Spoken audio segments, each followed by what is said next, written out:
What's the deal, y'all? It's P Thuggin back at it again with another video, and I got some new information for y'all.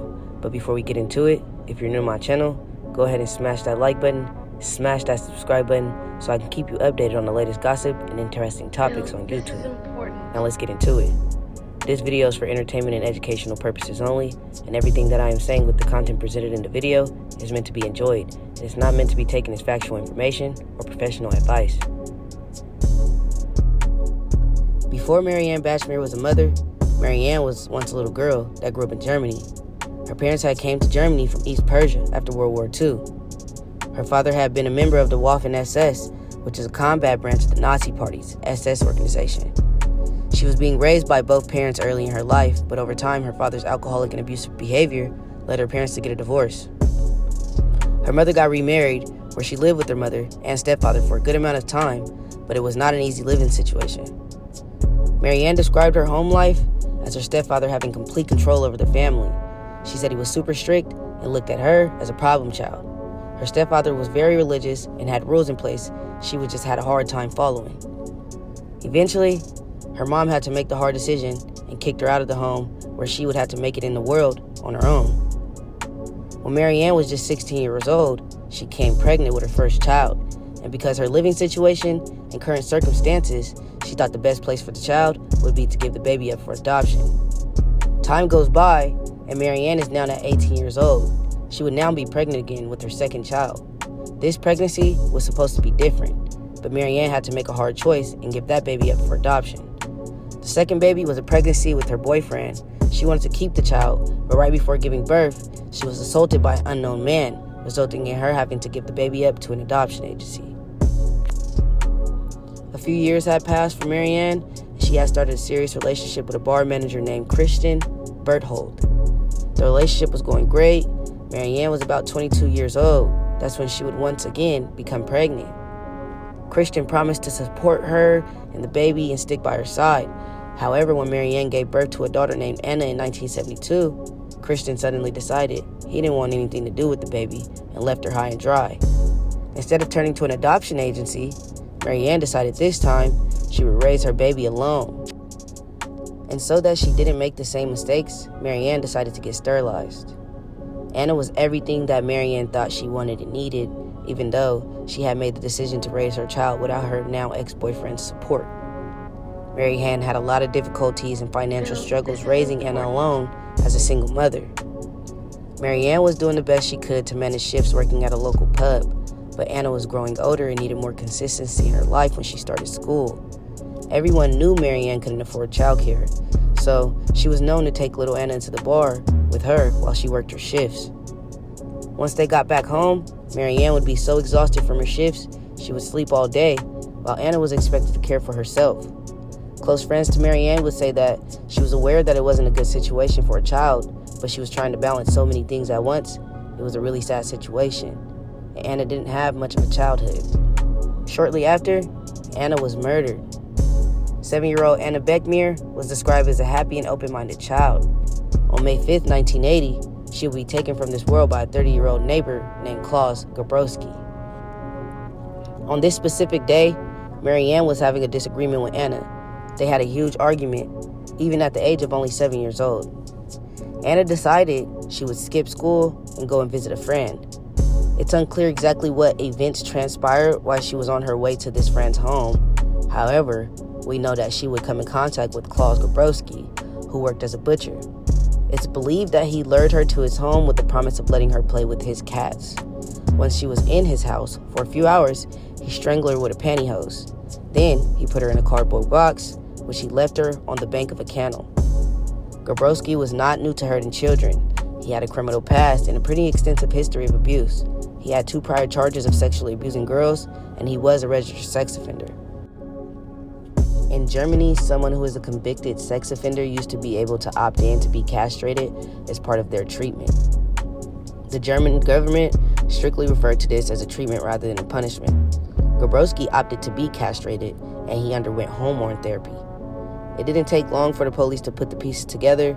Grabowski was Anna's next-door neighbor, and he was a registered convicted sex offender. He would more than likely be the first person the police would have to wanted to speak to as a person of interest. But before the police got to that point, Grabowski's fiancee called the police.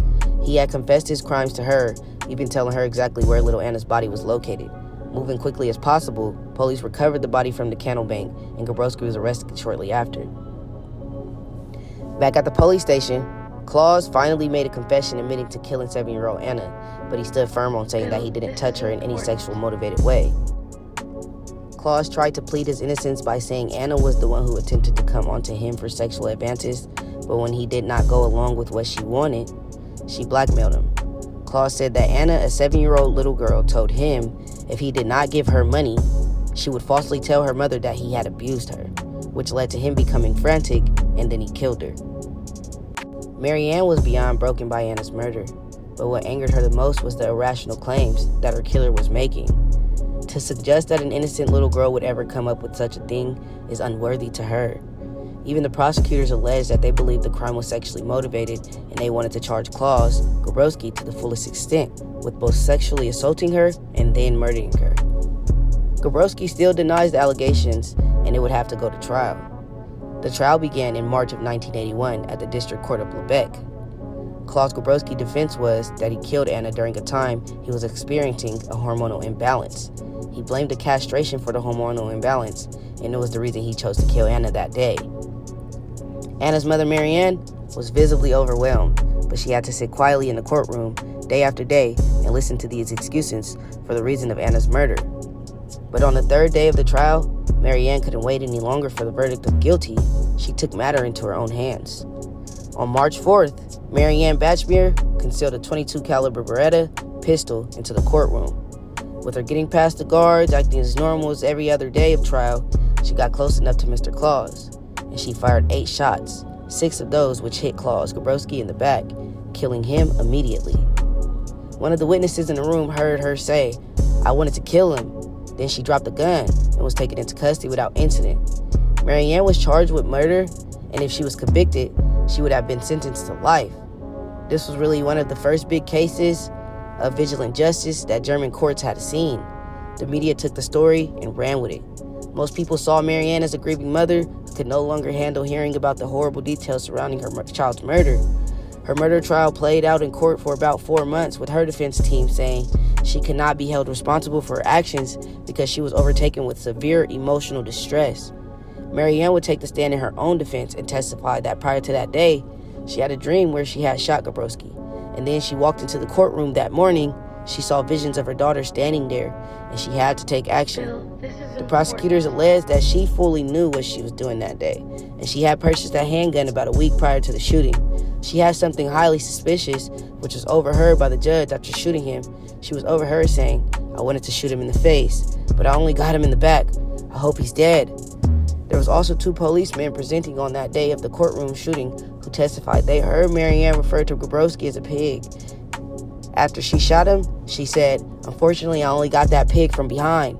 The statement would be used to demonstrate that Marianne knew exactly what she was doing that day. She was not in emotional distress, but was a mother on a mission to get revenge for her daughter's death.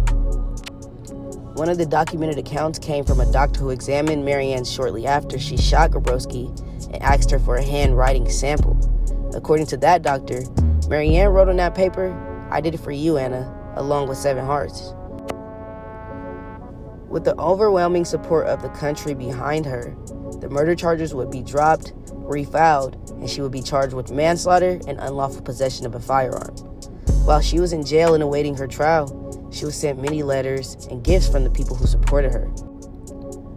All of the media was covering her story, and Marianne was even able to sell her life story for around $60,000. She would use all of the money to pay for her legal expenses. Public opinion began to waver when a news story was published about Marianne's history.